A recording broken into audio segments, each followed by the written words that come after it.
Today I decided to paint something different. Not really something, but someone. My fiance.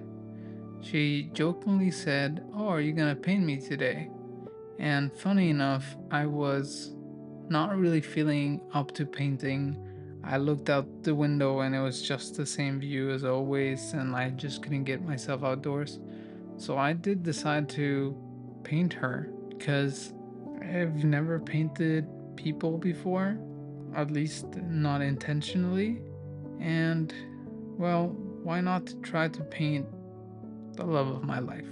This also is going to prove how when you master seeing shapes instead of objects, you will see that it's so much easier to paint something that you're not familiar with. The sketch took a little bit longer than I'm used to, and that's just because I'm focusing on way too many things. But here I try to break it down into less things. So the green sweater, the blanket, the couch, her face, her hand, and of course the wall. But the shape hierarchy here is really simple. There's only a very few shapes that really create interest and create the shape that I need to communicate that this is a person. I think the most important thing from the sketch was trying to get the pose correctly. So, how her arm was kind of like tucked under her head or under the pillow, and also the other arm as it's coming across her chest while she's looking at her phone, just chilling in the couch. One thing that I knew it was gonna be a bit challenging when it came to painting, it was gonna be her hair.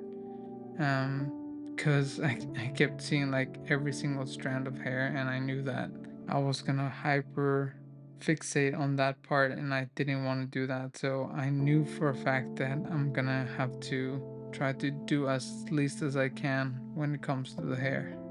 And same thing with the face. The face, I don't need to define everything. I just needed to have some indication of how the light was falling on her face and just kind of squint a little bit and just see what are the major light and shadow shapes of her face. After that, I wanted to establish some sort of tone. I wanted to get rid of the white of the paper. And I knew that one thing that was going to be very hard was to convey the light, the cool light that was coming from the window and the warm light that's hitting everywhere. I think I'm really not good at seeing natural light coming in and also like artificial light together. So maybe this is something that I can practice on another day or more times in this challenge, not be so afraid of if I don't paint the landscape then it's not really painting plein air or whatever. I think that maybe it's valuable for me to explore all the types of lighting and also kinds of lighting because even though it's artificial light, it's still a type of light, right? So I try to establish the parts that are cooler and the parts that are warmer. And also, I didn't try to go too opaque at first because I saw the white of the couch as well as the wall looked a bit brighter than it did actually, and this did come to bite me a little bit afterwards because I needed to have the wall darker. Sorry that I'm spoiling a bit of the video, but yeah, I also made the couch a bit darker where it could just have stayed in the first tone that I put down, maybe. But yeah, I mean, we live and we learn. At the end of the day, the reason why I didn't try to fix that was because my main focus was her and the blanket.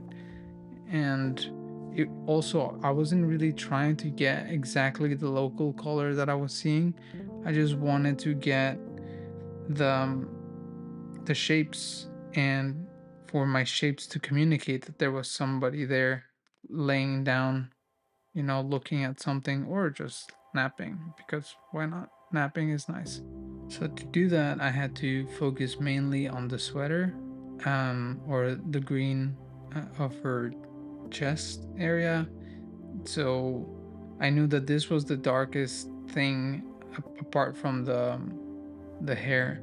So I just needed to apply a good first tone, nothing too bright, nothing too saturated, just something to guide me and be able to put some contrast around.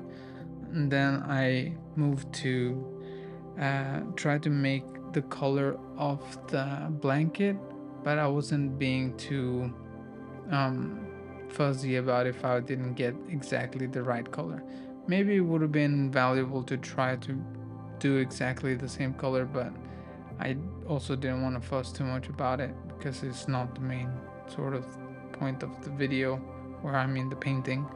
Um, and then also establish some sort of undertone for the hair, so I didn't have to work exactly just from white, and also the colors of the skin using red for that. It's just usually it's easier. It looks at first it looks like it's wrong, but then it dries up and then it looks a little bit lighter and it's just better. After that, then I went back to put a little bit of a closer and darker color of the sweater, um, just to establish that better, and also for it to guide me better, like to know, okay, this is the center of tension, and then I can just develop the rest of the painting as well. I quickly established the face with some shadows. I then moved to the blanket because I also wanted to really convey that what she was under was a blanket and it was not just some weird blob of beige paint. And after that, I just went around putting some darker tones here and there, or I mean darker layers of paint, just to create a bit more contrast on the center of interest, as well as then I moved to the hair and gave it a little bit more shadow, more color, more saturation, because it's also one of the darker things in the painting itself. And then I just went around, just fixed little things here and there with adding either more contrast or taking it away, or just something just to kind of make the whole painting come together. And all in all, I was very surprised that all the things that I've learned from painting a landscape was I was able to just apply them very easily to a figure or someone, a person. I don't know if it's just because I mean I look at my fiance every day and so I know how she looks and it's easier for me to paint it, but at the end of the day I was very surprised with the result. Let me know what you thought in the comments below about this painting and if you have tried something like that before. Thank you very much for watching and I'll see you tomorrow.